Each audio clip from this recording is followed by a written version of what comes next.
ملک صالح ماں کو ایک طرف لے گیا اور سارا قصہ سنایا اور کہنے لگی، تم نے برا کیا، ملک سمندال بڑا خودسر ہے، شاید منظور نہ کرے۔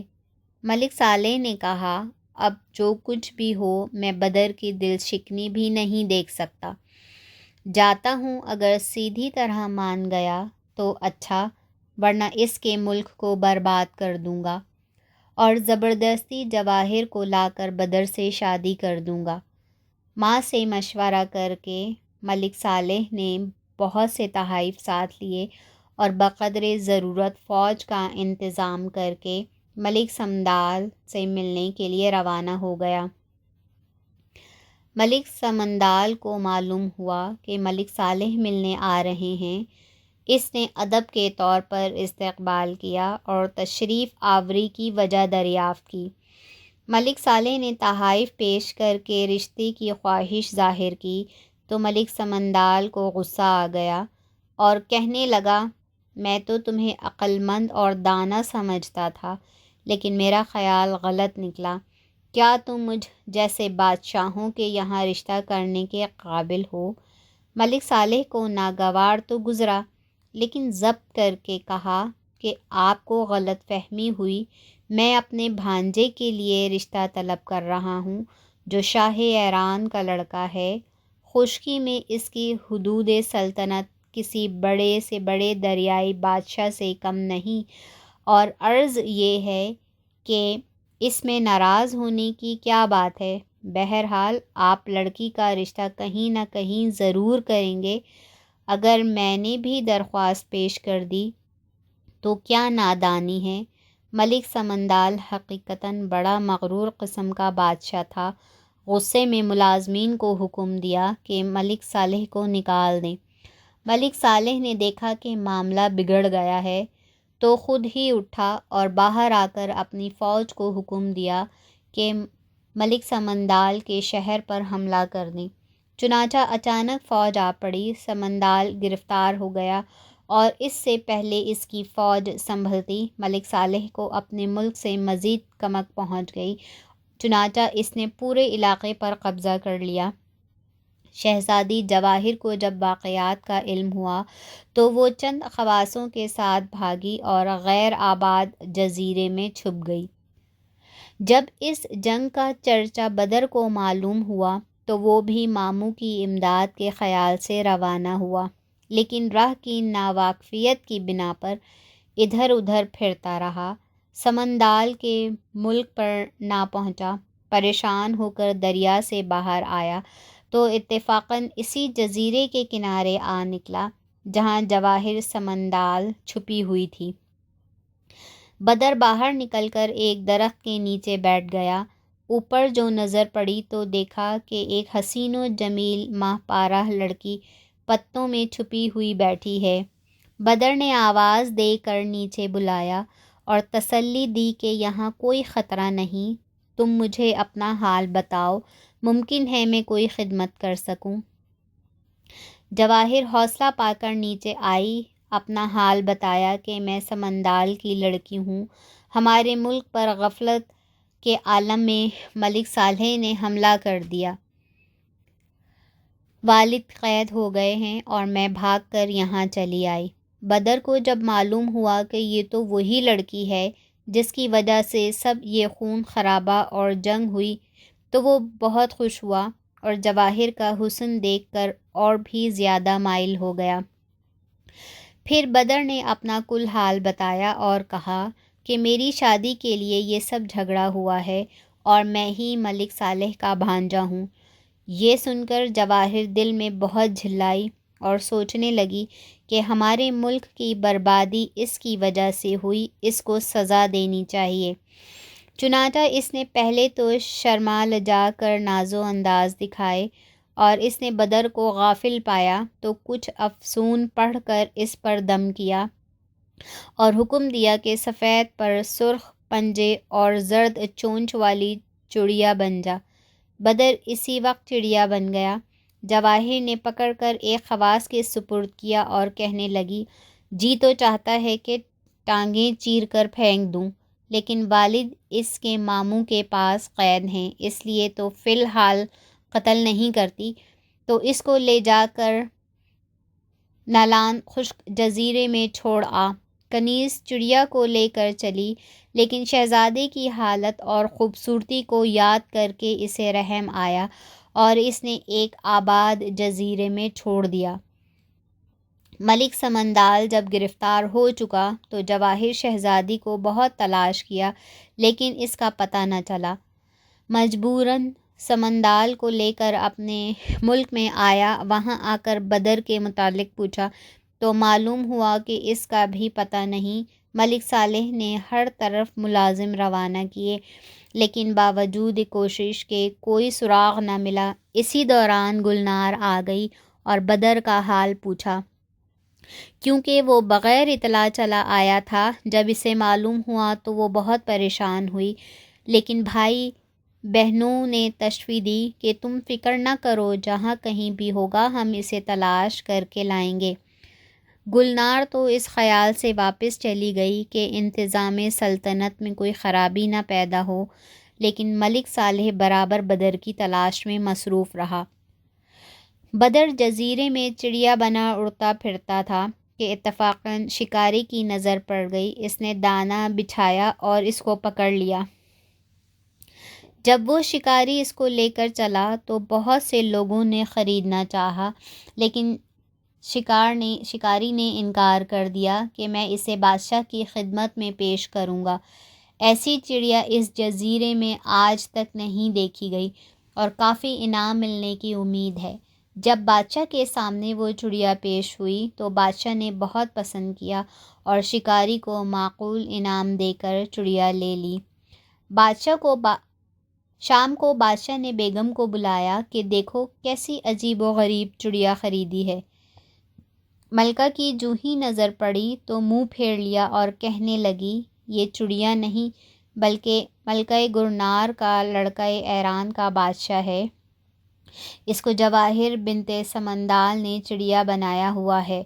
بادشاہ بہت متعجب ہوا اور بیگم سے کہنے لگا کہ اگر ممکن ہو تو اسے اصلی صورت پر لا دو۔ ملکہ نے اسی وقت کچھ پڑھ کر پانی پر دم کیا اور بادشاہ کو دیا کہ اس چڑیا پر ڈال دیجئے اور حکم دیجئے کہ اصلی صورت میں آ جاؤ۔ بادشاہ نے ایسا ہی کیا۔ ایسا کرتے ہی بدر اپنی اصلی صورت میں آ گیا۔ بادشاہ کی حیرت کی کوئی انتہا نہ رہی۔ بدر نے دونوں کا شکریہ ادا کیا، چند روز وہاں مہمان رہا اور بادشاہ سے اجازت لے کر ایک جہاز میں سوار ہو کر ایران کی طرف روانہ ہوا۔ 10-12 روز جہاز اطمینان سے چلتا رہا، لیکن اس کے بعد ایک روز دفعتاً بہت زور کا طوفان آیا۔ جہاز پارا پارا ہو گیا۔ اکثر آدمی غرق ہو گئے، چند آدمی تختوں کے سہارے بچ گئے، انہی میں بدر بھی تھا۔ کئی دن تک ادھر ادھر تیرتے رہے۔ اس کے بعد یہ تختہ کنارے پر جا لگا۔ بدر اس سے اتر کر خشکی پر آیا، خدا کا شکر ادا کیا، پھر درختوں کے پتے اور کچھ جنگلی پھل کھا کر پانی پیا۔ جب توانائی آ گئی تو آبادی کی تلاش میں آگے کی طرف روانہ ہوا۔ 2 دن یوں ہی جنگلی پھل پھول کھانا، چشموں کا پانی پیتا، ایک شہر کے قریب پہنچا اور خوشی اندر جانے لگا تو چاروں طرف سے جانور اس کو روکنے لگے۔ جدھر بڑھتا وہ اسے اپنے سینگوں سے مارنے دوڑتے۔ خدا خدا کر کے بڑی مشکل سے شہر کے اندر داخل ہوا۔ اندر آ کر بدر نے دیکھا کہ شہر میں ایک بھی جوان یا ادھیڑ عمر نہیں، صرف بوڑھے ہی بوڑھے ہیں۔ اسے بہت تعجب ہوا۔ دل میں سوچا کہ ضرور کسی مصیبت میں مبتلا ہو گیا ہوں۔ میں نے بڑی غلطی کی کہ ان جانوروں کے روکنے کو نہ سمجھا۔ یہی سوچتا ہوا جا رہا تھا کہ ایک بوڑھا جو دکان پر بیٹھا تھا اس کو آواز دی۔ بدر قریب گیا، سلام کر کے دکان پر بیٹھ گیا۔ بوڑھے نے کہا، او جانہار، کیا شہر سے باہر جانوروں نے تمہیں نہیں روکا؟ بدر نے کہا، روکا تھا لیکن میں بچ گیا۔ نکل آیا۔ بڑے میاں کہنے لگے اندر آ جاؤ، مجھے تمہاری جوانی پر رحم آ رہا ہے، تم یہاں کس مصیبت میں آ پھنسے ہو؟ بدر خوف کے مارے اندر چھپ کر بیٹھ گیا، پھر بوڑھے کو ساری اپنی داستان سنائی کہ یہاں کس طرح آنا ہوا۔ بڑے میاں نے کہا خیر جو کچھ ہو گیا سو ہو گیا، بات یہ ہے کہ یہاں کی ملکہ ساحرہ ہے اور بہت بدچلن و آوارہ ہے، جس جوان اور خوبصورت آدمی کو دیکھتی ہے اپنے محل میں لے جاتی ہے اور جب تک اس کا جی نہیں اکتاتا اپنے پاس رکھتی ہے اور اتنی چاہت ظاہر کرتی ہے کہ وہ شخص ملکہ کا گرویدہ ہو جاتا ہے۔ اس کے بعد جب ملکہ کی طبیعت سیر ہو جاتی ہے تو اس کو جانور بنا کر چھوڑ دیتی ہے۔ چنانچہ جتنے جانور تم نے دیکھے ہیں وہ سب انسان ہیں اور اس بد کردار کے ساتھ رہ چکے ہیں۔ لیکن تم پریشان نہ ہو، میرے پاس رہو اور میری مرضی کے بغیر کہیں نہ آؤ جاؤ۔ بدر اس کے پاس رہنے لگا۔ آنے جانے والے بدر کو دیکھتے تو بہت حیران ہوتے کہ ایک حسین و توانا جوان ملکہ کی نظر سے بچ کیسے گیا۔ بوڑھے سے جو کوئی پوچھتا وہ کہہ دیتا کہ میرا بھتیجا ہے۔ اسی طرح 1 مہینہ گزر گیا لیکن بدر کو وہاں سے نکلنے کا موقع نہ ملا۔ ایک دن ملکہ کی سواری بازار سے گزر رہی تھی کہ عبداللہ کی دکان پر بیٹھے ہوئے بدر پر نظر پڑی۔ ملکہ اس کا حسن و جمال دیکھ کر بے تاب ہو گئی۔ ادھر مدت سے ملکہ کو کوئی جوان نہ ملا تھا، ادھر بدر کی شکل و صورت لاکھوں میں ایک تھی۔ ملکہ حنان ضبط کھو کر عبداللہ کی دکان پر آ کر رکی اور کہنے لگی یہ کون ہے؟ عبداللہ نے کہا یہ میرا بیٹا ہے اور مجھے امید ہے کہ آپ اس پر نظر عنایت رکھیں گی۔ ملکہ نے کہا عبداللہ میں آگ اور روشنی کی قسم کھا کر کہتی ہوں کہ اس کو کوئی تکلیف نہ دوں گی، اسے ضرور میرے پاس بھیج دے، اتنا حسین اور توانا جوان میں نے آج تک نہیں دیکھا۔ عبداللہ نے کہا اچھا میں کل اسے آپ کے پاس بھیج دوں گا۔ ملکہ کا جی تو نہ چاہتا تھا لیکن مجبوراً اس وقت چلی گئی، لیکن جاتے ہوئے بدر کو مڑ مڑ کر دیکھتی رہی۔ ملکہ کے جانے کے بعد عبداللہ نے بدر سے کہا تم نے دیکھا کتنی بے حیا عورت ہے، بہرحال جانا تو تمہیں پڑے گا، لیکن آگ اور روشنی کی قسم کھائی ہے جو اس کے معبود ہیں، اس لیے مجھے ماننا پڑا ہے، تمہیں کوئی تکلیف نہیں دے گی، لیکن تم ہوشیار رہنا اور جب اس کے انداز بدلے ہوئے دیکھو یا کوئی عجیب حرکت تمہیں معلوم ہو تو فوراً میرے پاس چلے آنا اور بتا دینا، میں اس کا انتظام کر دوں گا۔ مجھے ایسا معلوم ہوتا ہے کہ اب اس کا انجام قریب آ گیا ہے اور تمہارے ذریعے سے ہی یہ مصیبت ختم ہوگی۔ دوسرے روز ملکہ پھر آئی اور کہنے لگی میں نے آج کی رات بڑی مشکل سے گزاری ہے، تم نے بہت ظلم کیا ہے کہ کل اس کو میرے ساتھ نہ بھیجا۔ پھر وہ بدر کو ساتھ لے کر محل میں آ گئی۔ وہاں بدر کی بڑی خاطر تواضع کی۔ رات کو ملکہ کے ساتھ باوجود انتہائی نفرت کے بدر مجبوراً سویا۔ ملکہ بدر اس پر اتنی مہربان ہوئی کہ وہ کسی وقت اسے آنکھوں سے اوجھل نہیں ہونے دیتی تھی۔ چند روز میں بدر نے محسوس کیا کہ اگر یہ دیوانی اسی طرح مجھ سے لپٹی رہی تو تھوڑے ہی دنوں میں اپنی صحت برباد کر چکی ہوگی، لیکن مجبور تھا، کیا کرتا، غرض یوں ہی 40 روز گزر گئے۔ سب لوگ متعجب تھے کہ آج تک ملکہ نے کسی کو 1 ہفتہ بھی اپنے پاس نہیں رکھا، اس پر اتنی مہربانی کیوں؟ عبداللہ بھی کچھ مطمئن سا تھا کہ شاید ملکہ اپنی قسم کا پاس کر رہی ہے، لیکن ایک شب کو جب ملکہ شراب پی کر فارغ ہوئی تو بدر نے اندازے سے معلوم کر لیا کہ اب یہ مجھ سے سیر ہو چکی ہے، چنانچہ وہ ہوشیار ہو گیا۔ ملکہ نے جب یہ سمجھا کہ وہ سو چکا ہے تو اٹھی، پہلے سحر سے ایک چشمہ بنایا، اس میں سے پانی لیا، پھر کچھ میدا لے کر اس کو گوندا، اس کے بعد اس میں ایک قسم کی زر مٹی اور کچھ ماش کا آٹا ملایا اور اس کی ایک روٹی تیار کی۔ پھر بدستور آ کر بدر کے پاس سو گئی۔ صبح کو بدر غسل سے فارغ ہوا تو اجازت لے کر عبداللہ کے پاس آیا اور رات کا کل ماجرا بیان کیا۔ پھر عبداللہ نے کہا کہ کم بخت اپنے عہد سے پھر گئی ہے، تم بیٹھو میں انتظام کرتا ہوں۔ پھر عبداللہ نے اسی قسم کی روٹی لا کر بدر کو دی اور سمجھایا کہ آج وہ تمہیں اپنی بنائی ہوئی روٹی کھانے کا اصرار کرے تو بڑی ہوشیاری سے وہ روٹی جیب میں رکھ لینا اور میری دی ہوئی روٹی کھا لینا۔ اس کے بعد کسی مناسب وقت پر اس روٹی میں سے جو ملکہ تمہیں دے گی تھوڑی سی اس کو کھلا دینا، یہ پانی جو میں شیشی میں دے رہا ہوں اس پر چھڑک دینا، پھر جس جانور کے بننے کا حکم دو گے وہی جانور بن جائے گی۔ اس وقت اس کو میرے پاس لے آنا، پھر جیسا مناسب ہوگا کریں گے۔